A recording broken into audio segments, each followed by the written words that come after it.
잘 지내고 있죠, 여러분들? 네. 이번 시간에는 저번 강의에서도 공지를 했듯이, 여러분, 여러 가지 순열과, 그리고 중복조합, 그리고 이항정리의 레벨 2, 레벨 3를 선생님들끼리 협의를 해서 선정한 문제를 여러분들에게 풀어주는 그런 시간을 갖도록 하겠습니다. 여러 가지 순열의 파트 하나, 그 다음에 중복조합과 이항정리 파트가 하나, 아예 따로따로 촬영을 할 건데, 오늘 이 시간은 여러 가지 순열의 문제입니다. 페이지 12페이지 레벨 2부터 문제를 풀겠습니다. 여러분들, 우리가 처음 풀 문제는 1번입니다. 1번 문제 한번 볼게요. 얘들아, 이 레벨 2는 이제 레벨 2부터 좀 어려워지거든. 그래서 선생님이 이 레벨 2, 레벨 3 이 문제를 풀어줄 때는 아이디어를 조금 설명을 길게 할 생각입니다. 여러분들 충분히 이해를 잘 하도록. 그래서 조금 풀이 과정이 길더라도 여러분들이 이해를 좀 해줬으면 좋겠어요. 알겠지? 자, 1번 볼게요. 그림과 같이 지금 그림이 나와 있죠. 교과 저희 수능 특강 12페이지에 1부터 8까지 자연수가 하나씩 적혀있는 8개의 공이 있대. 선생님은 그냥 이거를 1부터 8까지 그냥 숫자로 적었습니다. 이 8개의 공을 일정한 간격을 두고 원형으로 나열을 할 때요, 서로 마주보는 두 공의 숫자가 서로 소일 경우의 수를 구하라는 겁니다. 단, 회전하에 일치하는 것은 같은 것으로 본다. 원순열의 문제지, 그치? 근데 단순히 얘를 나열을 하는 게 아니라 마주보는 두 공의 숫자가 서로 소인 경우를 다 우리가 체크를 해줘야 된다고. 이 문제는요, 여러분들, 아이디어, 즉 문제의 도입을 어떻게 하느냐가 문제 해결의 결정적이거든요. 잘 봐, 잘 봐. 마주보는 두 공이 서로 서야 돼. 다시 얘기하면 절대로 마주보지 않아야 될 공들이 있다는 거지. 예를 들어서 어떤 거? 뭐 2, 4, 뭐 2, 6 또는 4, 8 이런 것처럼 서로서가 아닌 두 공은 절대로 마주보면 안 되죠. 그럼 이렇게 한번 생각을 해보자. 우리가 확률 통계에 특히 이제 경우의 수를 구할 때 어떠한 경우를 픽스, 즉 고정을 시켜놓은 다음에 문제를 해결하는 경우가 많잖아, 그치? 그럼 뭐를 고정을 시킬 거냐? 내가 생각해야 하는 경우의 수가 가장 적은 녀석을 고정을 시키는 게 좋거든. 자, 그러면 일단은 원탁에다가 원형으로 배치를 할 건데, 이 원형에 여기 딱 고정을 시키는 요 녀석에 적힐 숫자는 마주보는 놈의 그 경우의 수가 상대적으로 적은 거.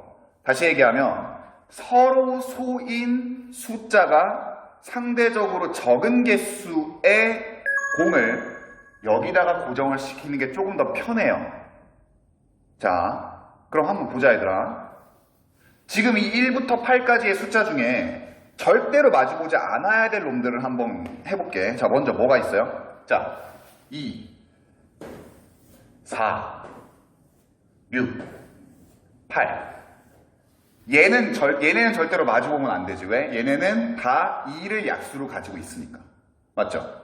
그 다음에 또 뭐가 있을까? 3이랑 6도 있네, 그치? 그럼 3이랑 6도 있으니까요, 친구들. 이렇게 한번 표현을 해볼게요.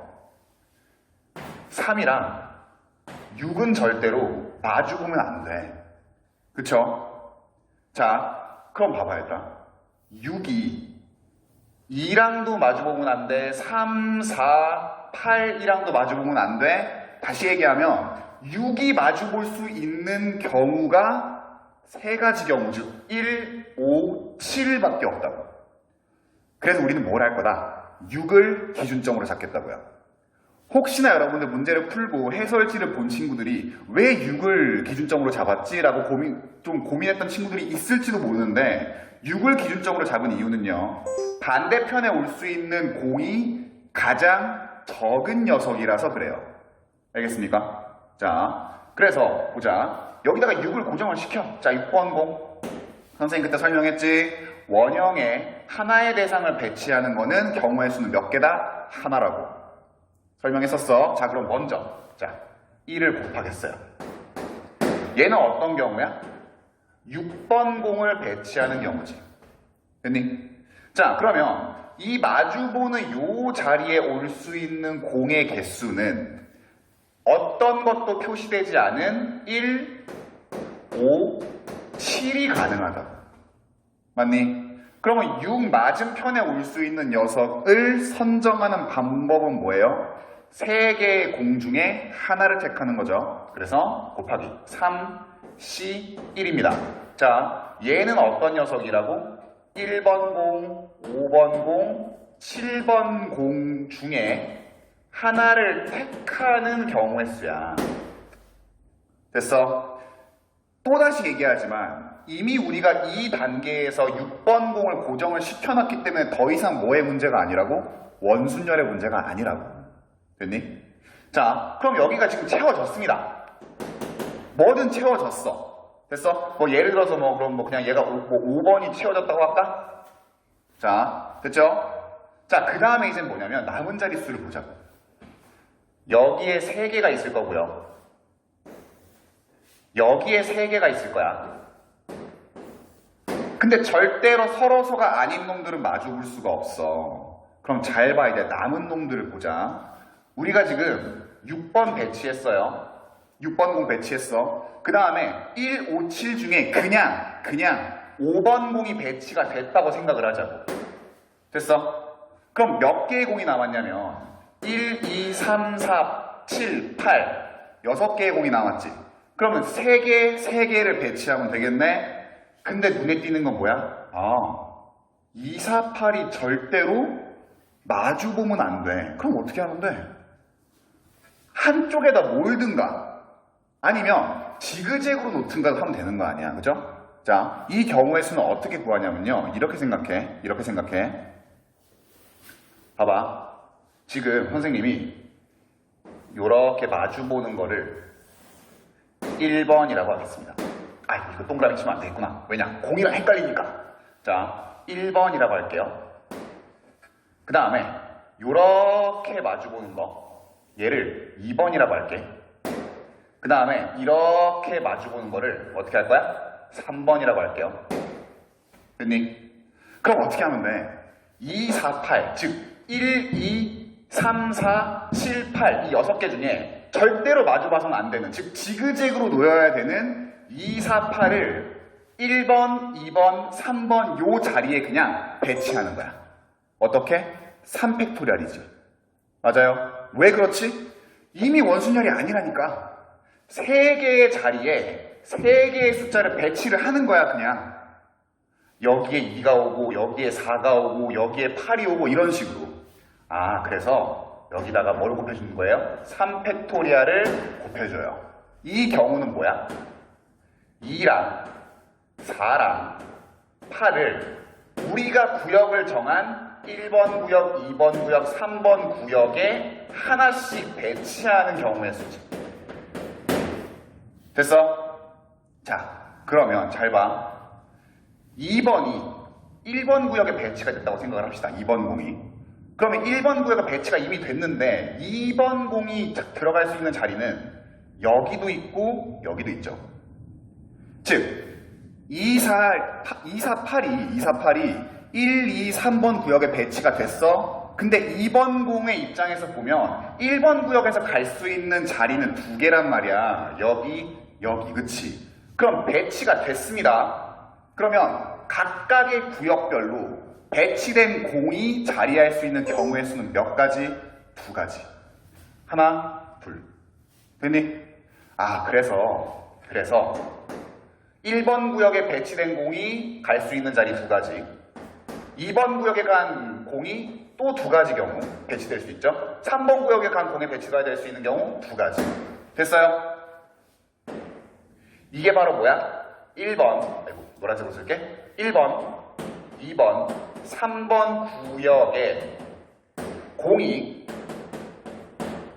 배치가 돼서 자리를 차지하는, 자리 잡기, 자리 차지. 1, 2, 3번 구역에 공이 배치가 돼서 그 자리를 차지하는 경우의 수가 각각 2가지이기 때문에 2를 3번 곱해줘야 된다고. 됐어요? 자, 그럼 여기까지는 지금 어떤 경우야? 6번 공 배치됐어요. 5번 공 배치됐어요. 2, 4, 6 배치됐어요. 그리고 각각 가서 하나씩 갔지? 그럼 몇 자리 남았지? 자, 예를 들어 그럼 이렇게 생각하자. 2번 공은 여기에 들어갔고 4번 공은 여기에 들어갔고 8번 공은 여기에 들어갔어. 그럼 남은 자리는 몇 개? 하나, 둘, 3개. 근데 봐봐. 2번 공 배치됐어.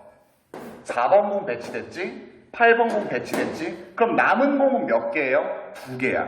뭐? 얘랑 얘. 그리고 얘도. 3개지, 3개. 그러면 남은 세 자리에 1, 3, 7, 3개의 공을 또 배치하면 되는 거 아니야? 이것도 뭐예요? 3팩토리얼이지. 맞죠? 자, 그래서 여기다가 뭘 곱해줍니까? 마지막으로 3팩토리얼을 배치합니다. 곱합니다. 얘가 의미하는 건 뭐야? 나머지 3개를 세 자리에 배치하는 경우지. 됐어요? 그래서 요거를 쭈루루루루루 해서 계산을 하면 된다라는 거죠. 3, 6, 8, 6. 그치? 자, 계산을 여러분들이 하면 되는데 답은요, 뭐냐면 864가 나옵니다. 이 녀석을 계산을 하면 864가 나옵니다. 됐니? 자, 이 문제의 핵심, 뭐를 고정시킬 건가? 근데 그 고정시키는 기준은 뭐야? 맞은편에 올 수 있는 공의 개수가 가장 적은 녀석. 조금 더 유식하게 표현을 하면 1, 2, 3, 4, 5, 6, 7, 8이라는 숫자 중에 서로소가 아닌 애들이 가장 많은 거. 그게 바로 이 문제에서는 6이었어요. 2, 4, 6, 8도 걸리지만 3, 6도 걸리기 때문에 6이 가장 서로소가 아닌 애들이 많았다. 그래서 얘를 여기다가 고정시켰다라는 거죠. 알겠습니까? 자, 차근차근히 한 번 더 다시 한 번 더 풀어보세요. 여기까지가 1번 문제였습니다. 다음은요, 3번으로 갈게요. 얘들아, 근데 2번을 일단 적어놨거든요. 자, 오늘 이제 녹화 날짜 기준으로 4월 16일입니다. 총선 다음 날이에요. 구독자가 73명! 드디어 세 자리까지 얼마 안 남았습니다. 아직 선생님을 도와주지 않은 친구들은 분발하세요. 세 자리가 되는 순간, 자, 여기서 약속할게. 세 자리가 되는 순간 선생님이 더 열심히 강의하겠습니다. 자, 보자. 3번이죠. 3번 문제. 자, 그림과 같이 읽어볼게요. 정사각형 모양의 탁자에 배열된 8개의 의자가 있어. 근데 A, B, C, D를 포함한 8명의 학생을 앉히려고 한대요. 근데 조건이 있어요. A랑 B 이 두 놈은 서로 반대쪽 면에 앉아야 돼. 다시 얘기하면 이런 거야. A가 여기 앉잖아? 그러면 B는 여기 앉아야 된다는 거예요. 마주보고 싶나 봐요. 네. 보통 연인들이 그런가요? 네. 마주보고 항상 보고 싶은 그런, A와 B는 그런 친구인가 봐요. 그 다음에 C랑 D는 서로 이웃한 면에 앉아야 되는데, 만약에 C가 여기 앉았어, 그러면 D는 여기 앉아야 돼. 이웃한 면, 얘들아. 이웃한 면. 이게 이웃한 거 아니야. 요게 이웃하고, 요게 이웃한 거 아니야. 맞아? 그지? C와 D는 옆에 앉고 싶나 봐요. 얘네들도 사귀나 봐요. 네. 재수없는 것들. 봐봐. 그래서 그렇게 앉히는 경우의 수를 구하라 했습니다. 얘들아, 걱정이 돼서 하는 얘기인데, 혹시나 여러분들 여러 문제집에 나오는 정사각형 또는 정삼각형 그런 것들 있잖아. 선생님이 개인적인 생각, 이건 내 개인적인 생각입니다. 교과서에 없는, 즉 교육과정상에 없는 내용은요, 기를 쓰고 외우려고 하지 마세요. 네. 이 문제 여러분들 혹시나 그거를 공부했던 친구들은 기준이 몇 개고 이렇게 여러분들 생각할지도 모르겠는데, 그냥 문제 상황을 있는 그대로만 파악하면 됩니다. 봐봐. 자, 일단 A, B를 먼저 앉혀보자. 자, 그럼 잘 봐. A를 먼저 앉힐까요? A를 먼저 앉힐 거야. 그러면 얘도 결국은 돌아가면서 같은 녀석 아니야. 근데 이거는 원과 차이는 뭐예요? 돌아가면서 같아지는데 절대로 같아질 수 없는 게 있어. 즉 겹쳐질 수 없는 경우가 있어. 그게 뭐냐면 같은 면에서의 왼쪽이 아니냐 오른쪽이 아니냐예요. 얘는 돌아가도 절대로 겹쳐질 수 없거든. 즉 여러분들은 회전을 해서 같아지는 경우를 생각을 하되 정사각형의 한 면에 있는 두 자리는 구별해서 여러분들이 생각을 해줘야 된다. 됐니? 그럼 잘 봐, 얘들아, 잘 봐. 먼저 A를 배치해 볼게. 자, A를 배치를 합니다. 그러면 어쨌건 요 변에 어딘가에 앉히는 거는 관계가 없다고. 돌아가면서 회전하면서 같아지는 경우니까. 근데 내가 여기에 앉혔다고 쳐. 그러면 A가 앉는 경우는 얘랑 얘 두 개가 있지, 그치? 그래서 A를 8자리 중에 한 군데에 앉히는 경우는요, 두 개예요. 경우의 수가. 즉 얘는 A를 배치하는 거야. 아니 선생님, 원순열에서는 하나 대상 배치하는 거는 경우의 수 1이라며요. 그래, 그건 원타기에서. 얘는 회전에서 같은 경우가 생기지만 같은 면에 있는 요 두 놈은 절대로 겹쳐질 수가 없다니까. 아무리 지가 회전을 막 하더라도. 알겠어? 자, 그래서 A가 두 자리 갈 수 있다. 그럼 편의상 A가 여기 갔다고 합시다. 자, 그럼 이제 B를 앉혀야 되지. 그럼 B가 갈 수 있는 건 뭐야? A를 마주 봐야 되니까 여기 앉아야 돼. 근데 마찬가지로 B가 갈 수 있는 것도 요놈 아니고 요놈 두 가지 자리죠. 그래서 2를 곱합니다. 그리고 이 녀석은 어떤 경우야? 마주보고 싶어하는 B를 배치하는 경우예요. 네, 됐지? 이제 A와 B는 마주볼 수 있게 됐어. 네, 좋겠다. 자, 세 번째. CD를 이제 서로 이웃한면에 앉혀야 되는데, 잘 봐. 이웃한면의 경우의 수를 구해봐야 돼. 이웃한면의 경우. 잘 봐. 얘, 하나. 얘, 둘. 얘, 셋. 얘, 넷. 맞아? 아니, 정사각형의 네 변 중에 이웃하는 변 두 개를 택하는 경우의 수는 뭐냐면 쉽게 생각해. 요거 하나, 요거 둘, 요거 셋, 요거 넷. 네 개라고. 그치? 그래서 네 개 이웃하는 경우 중에 한 조합을 택해야 돼요. 조합 하나를 택해야 돼. 맞아? 자, 조합 하나를 택한다고 합시다. 그러면 네 개 중에 하나의 조합을 택합니다. 또는 그냥 얘를 4라고 해도 돼. 왜? 이웃하는 녀석이 네 가지 경우니까. 아이, 진짜 요거 하나, 요거 둘, 요거 셋, 요거 넷 이거잖아. 그치? 자, 결국 얘는 뭐야? 이웃하는 두 면을 택하는 경우의 수예요. 됐어? 자, 이제 그 다음에 뭐 해야 돼? C랑 D를 배치해야 되거든. C랑 D를 배치해야 돼요.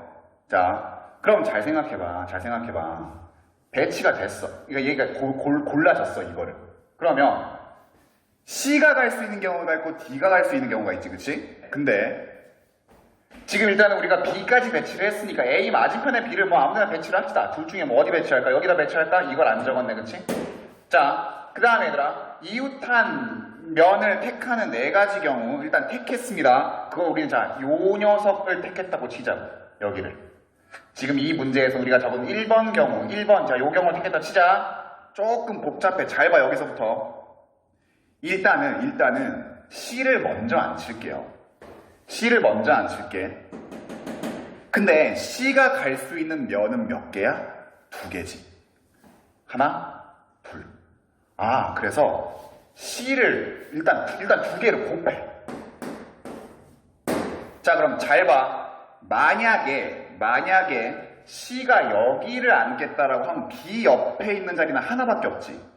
그러면 C가 여기 앉았어. 그럼 D는 요 두 자리 중에 한 자리를 가야 되기 때문에 D가 앉는 경우는 두 가지예요. 그치? 맞아. 또는 C가 만약에 요 면에 앉는다고 쳐. 그러면 C가 갈 수 있는 자리는 몇 개? 두 개지, 그치? 그럼 D는 여기 앉아야 돼. 근데 B 옆자리가 한 자리밖에 없으니까 그냥 D의 자리는 여기 정해진다고. 다시 얘기하면 C랑 D, C가 어떤 면을 앉던지 간에 C나 D 둘 중에 하나는 무조건 B 옆자리, 남은 자리에 앉는 경우밖에 없다고. 다시 얘기하면요. C, D를 자리에 앉히는 경우는 먼저 둘 중에 하나의 면을 택해. 그 다음에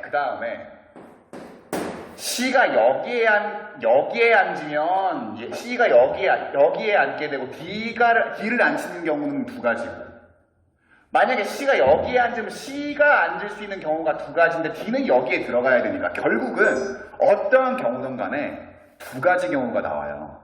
그래서 둘 중에 한 면을 택해. 그래서 C를 앉혀. 그 다음에 여기다가 2를 곱해줘야 됩니다.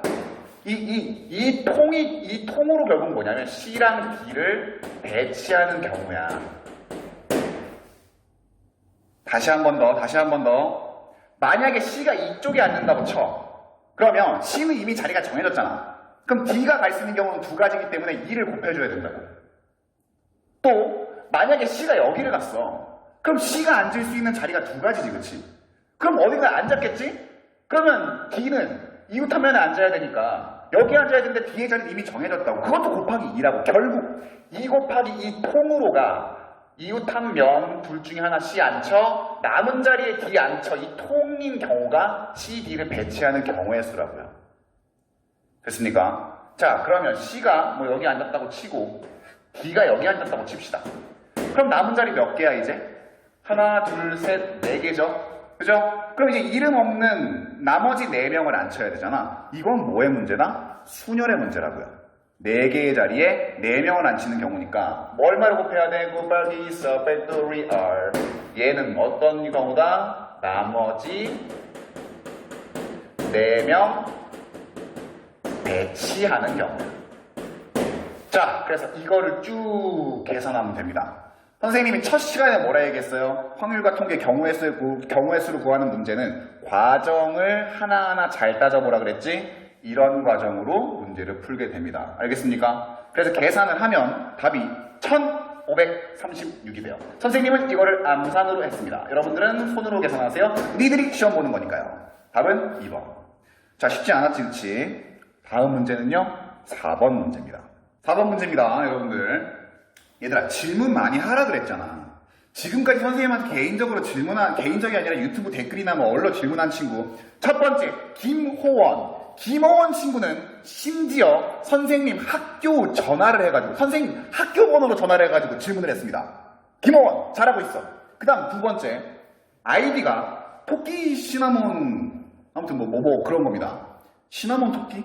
그 친구, 네. 형성평가지의 오타, 뭐 여러가지 그거를 댓글로 남겨줬어요. 고맙습니다. 잘하고 있어요. 그 다음에 김선우 질문을 또 했길래 선생님이 글로 표현하기가 좀 어려워서 선생님의 전화번호를 깠습니다. 전화를 하라 그래서 실제로 전화를 해서 선생님이랑 통화를 했죠. 잘하고 있어. 다른 친구들도 의문나는 점이 있잖아. 그러면 댓글이든 아니면 학교 번호든 아니면 선생님의 핸드폰 번호를 알아가지고 전화를 하던 질문을 하세요. 그게 바로 쌍방향이야, 친구들. 수학이란 과목은요, 뭐 화상을 연결해가지고 왜 이거 안 돼. 잘 안 된다고. 아니, 화면이 계속 뚜두두두두두 끊기는데 어떻게 화상으로 수업을 하나. 그러니까 이렇게 할 수밖에 없어, 영상을 찍어서. 근데 여러분들과 내가 쌍방향을 최대한 구현을 하려면 피드백이 돼야 된다는 거지. 피드백 새끼들아, 알겠지? 질문하세요. 자, 4번 봅시다. 전체 집합 U가 1부터 8까지의 자연수를 원소로 가지고 있어요. 그 다음에 A, B는 두 부분 집합인데 이런 조건을 만족해. A 합 B가 전체 집합이야. 다시 얘기하면 A의 원소랑 B의 원소 싹 다 모아놓으면 다 1부터 8까지 있어야 된다고. 그 다음 두 번째, A교 집합 B의 원소의 개수가 2개란 얘기지. 즉 A와 B의 공통된 원소의 개수는 몇 개야? 2개. 자, 그럴 때 집합 A, B의 순서상의 개수를 구하라는 문제입니다. 이런 거야, 얘들아. 잘 봐. 벤 다이어그램을 그려볼게요. 오랜만에 본다, 그치? A 집합, B 집합. 자, 여기가 바로 뭐야? 여기가 바로 뭐예요? 교집합이지. 얘가 바로 A교 B야. 근데 이 새끼에 들어갈 원소의 개수가 몇 개여야 된다고? 2개여야 된다고. 아, 그럼 이렇게 하면 되겠네. 일단 이 2개부터 정합시다. 8개의, 전체 집합의 8개의 원소 중에 2개를 정해보자고. 해볼게. 그러면 8개의 원소 중에 2개를 정하는 겁니다. 그러면 내가 순서 생각할 필요 있어? 없어? 없어. 1을 뽑고 2를 뽑든 2를 뽑고 1을 뽑던 결국은 여기에 2개만 들어가면 되는 거기 때문에 조합을 사용해요. 8개 중에 순서 고려하지 않고 2개를 택해. 자, 그럼 여기까지가 어떤 거야? A 교집합 B의 원소를 정한 거야. 원소 정함. 여기가 됐죠? 자, 그 다음에 이제 잘 봐. 만약에 A, 요, B, 요 자리에 편의상 1이랑 8이 같다고 생각을 합시다. 그러면 나머지 원소 6개의 원소는 A 집합에 들어가도 되고 B 집합에 들어가도 되지. 맞아? 아니 여기 빈자리 여기 요 빈자리에 나머지 6개의 원소가 들어가면 되잖아. 근데 싹 다 몰빵해줘도 되죠. 나머지 6개 싹 다 원소가 여기에 들어간다고 해도 B에는 기본적으로 1이랑 8이 있기 때문에 A 교 B는 1이랑 8 원소 2개고요. A 합 B도 1부터 8 다 있기 때문에 두 조건을 만족해. 다시 얘기하면 자 봐봐 1이랑 8이 갔어. 그럼 자 2가 갈 수 있는 집합의 개수 몇 개? 2개지. 3이 갈 수 있는 집합의 개수 몇 개? 2개야. 4가 갈 수 있는 집합의 개수 몇 개? 2개야. 즉 6개의 원소가 갈 수 있는 집합의 개수는 2개라고. 이거 뭐의 문제예요? 중복 순열의 문제지. 그치? 이런 거지 얘들아. 그래서 2가 몇 번 곱해지는 거야? 2가 6번 곱해지지. 왜? 1, 8 2개 빠졌으니까 교집합 원소 2개 빠졌으니까 나머지 6개의 원소가 어디를 갈지만 정해주면 되는 거니까. 그래서 이거를 계산하면 됩니다. 이게 바로 뭐냐면 선생님은 암산으로 계산을 해봐서 답은 1792. 됐죠? 자, 추가적인 설명. 얘는 사실은 뭐야? 2파이 6이지. 이게 왜 나왔냐면 얘들아 이런 거야. 잘 봐. 자, 아까 우리가 1이랑 8을 교집합의 원소로 집어넣었으니까 2, 3, 4, 5, 6, 7. 자, 요 원소들이 갈 수 있는 집합을 정할 건데 어떻게 정할 거라고? A랑 B를 이름표를 붙일 거라고. 해볼게. 자, 2 너는 A로 가. 3 너도 A로 가. 4 너는 B로 가. 5 너는 B로 가. 6 너는 B로 가. 7 너는 A로 가. 이런 식으로. 그래서 2부터 7까지의 원소를 집합에 다 분배하는 경우의 수는 뭐랑 같다? A, B 2개의 원소를 중복 허락해서 6개 나열하는 거죠. 얜 중복 조합 문제 아니야 얘들아. 자, 알겠지? 자, 거기까지는 설명 안 하겠습니다 여러분들. 중요한 거는 중복 순열 이런 식으로 우리가 해석을 하면 된다는 거. 어렵지 않았어요. 이 문제는 크게. 정답은 1번이었습니다. 자, 다음은 어디로 가냐면 7번 문제로 가겠습니다. 얘들아 근데 선생님 오늘 모자를 썼죠? 미리 얘기하지만 선생님 오늘 머리 감았습니다. 네, 머리 감았는데 오늘은 왠지 모자를 쓰고 싶었던 날이었어요. 햇빛이 쨍쨍해서 나의 소중한 피부가 탈까봐. 네. 가끔 모자 써요. 선생님 모자 많이 써. 근데 여러분들이 학교에 와서 내가 수업을 하잖아. 그럼 내가 모자를 못 쓰지. 왜 못 써요? 라고 물어보면 이유를 말하기는 좀 어려운데요. 마치 그런 거 아닐까? 선생님이 비키니를 입고 수업을 할 수는 없잖아요. 약간 좀 이상하다 그치? 자, 넘겨. 봐. 7번. 좌표 평면 위에 점 P는 한 번 이동할 때마다 다음 4가지 중에 한 번의 방법으로 이동한대요. 자, 이거야. 쉽게 얘기해서 이거야. X축으로 하나 가거나 플러스 반으로 가거나 마이너스로 가거나 Y축으로 올라가거나 내려가거나 이런 거거든. 한 번 이동할 때마다. 자, 대각선으로 갈 수 없다는 얘기야. 근데 5번 이동 후에 5번을 이동합니다. 점 P가. 어디를 출발해서? 원점을 출발한대요. 원점을 출발해서 5번을 이동해서 최종 종착지가 뭐냐면 처음으로 자 밑줄쳐 처음으로 점 2,1에 도착하는 경우의 수. 2,1은 여기다 그치. 근데 조건이 뭐냐면 처음으로예요. 이런 경우가 있지. 잘 봐 얘들아. 잘 봐. 이동하고 올라가고 한 봐봐. 3번밖에 이동 안 했는데 이미 2,1을 지났지. 이러면 안 된다고. 됐어? 아, 처음으로 2,1에 도착해야 되는 경우를 우리가 좀 신중하게 생각을 해줘야겠구나. 그럼 일단 얘들아 기준을 좀 잡아야 되거든. 확률 통계의 경우의 수 잡는 건요 기준이 되게 중요해. 자, 기준이 되게 중요하다고. 봐봐.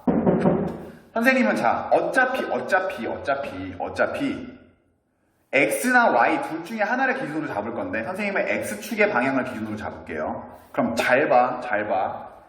원점을 출발해서 X축의 양의 방향으로 최소한 얼마는 와야 돼? 이 2번은 와야 돼. 그래야지만 2에 도착할 거 아니야. 그치? 맞아? 맞죠? 자, 그리고 Y축의 방향으로는 최소한 한 번은 위로 올라가야 돼. 맞아요? 자, 그래서 편의상 X축으로 양의 방향으로 1만 이동하는 거를 문자로 그냥 소문자 A라고 할게요. 그 다음에 X축 음의 방향으로 가는 걸 B, Y축 위로 올라가는 걸 C, Y축 밑으로 내려오는 걸 D라고 할게. 이거 뭐의 냄새가 나? 각각 같은 것이 있는 순열. 길찾기 문제. 그치? 봐봐. 지금 봐요. 최소한 2번 양의 방향 X축으로 가야 되니까 AA는 무조건 있어야 된다고. 맞아? 그럼 AA는 무조건 있어야 돼. 자, 그 다음에 잘 봐. AA가 있어. 그럼 2번 움직였지. 그럼 위로 한 칸 움직이고 하면 지금 4번 움직인 거 아니야? 내려와야 되죠. 다시 얘기하면 옆으로 2번 갔다가 옆으로 2번 가야 되고 위로는 하나, 둘 가고 밑으로 내려오면 5번을 이동하는 거라고. 하나, 둘, 셋, 넷, 5. 됐어? 아, 그러니까 봐봐. 일단은 옆으로 2번 가는 경우는 위로 무조건 하나, 둘 갔다가 아래로 내려와야 되는 거기 때문에 이거를 문자열로 표시를 하면요. CC D겠지. 그지? 이게 첫 번째 경우일 거예요. 요게. 그 다음에 두 번째는 자 봐봐. 그러면 X축의 양의 방향으로 3번 간다고 치자.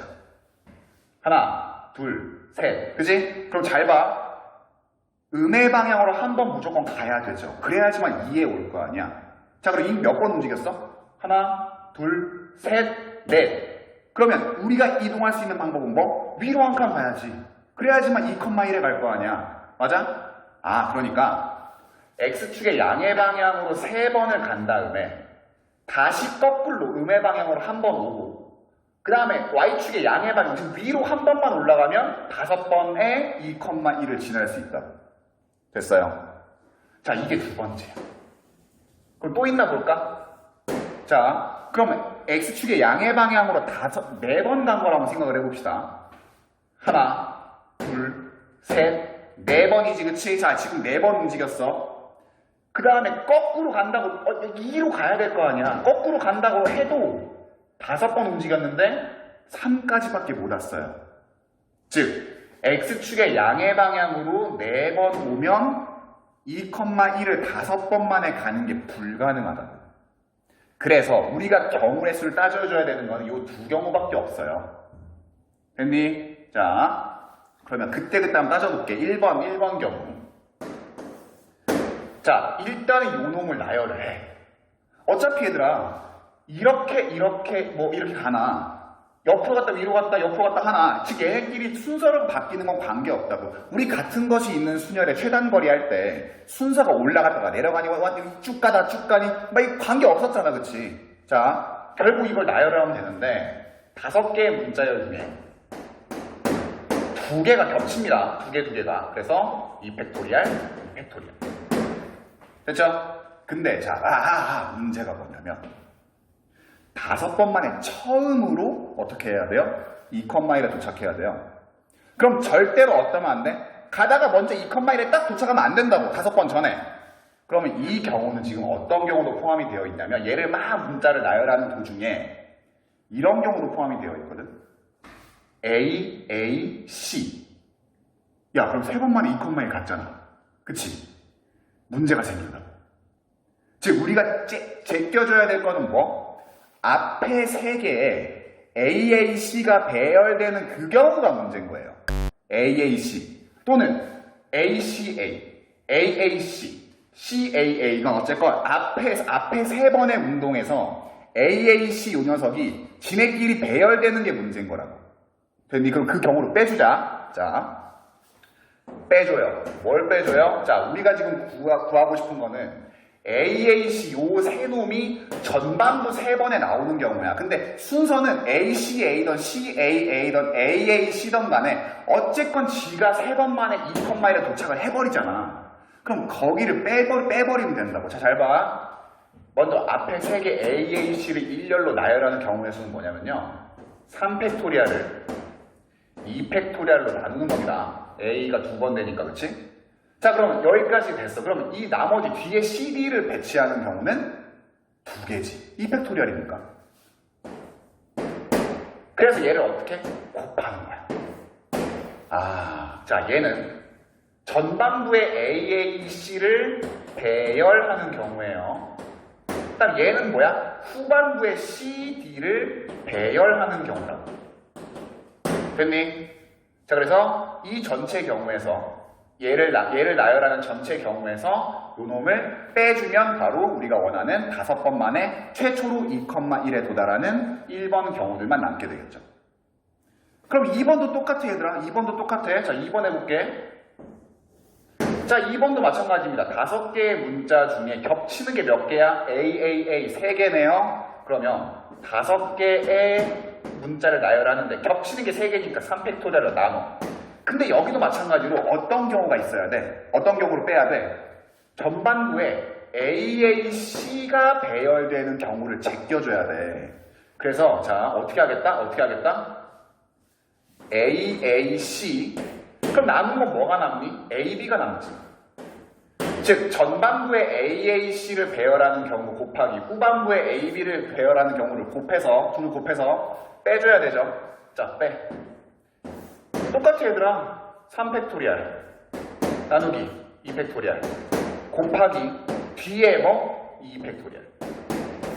자, 이것도 마찬가지입니다. 이것도 AAC를 배열하는 경우고요. 얘는 뭘 배열하는 경우야? 이번에는 AB를 배열하는 경우예요. 됐니? 자, 그래서 1번 경우, 2번 경우를 구해준 다음에 더하면 답이 나오죠. 더하면. 그래서 답이 뭐가 나오냐면 친구들 38, 4번이 나옵니다. 따라서 답은 계속 얘기하지만 계산은 어디까지나 사칙연산에 불과하다는 거. 알겠습니까? 자, 여기까지가 레벨 2의 선정 문제였고요. 선생님 그럼 다른 문제는 안 풀어도 돼요? 아니요, 당연히 풀어야죠, 친구들. 당연히 풀어야 돼. 하지만 이 문제만큼은 수업에서 짚어주는 게 좋을 것 같다는 판단에 우리가 네 문제를 선정을 했습니다.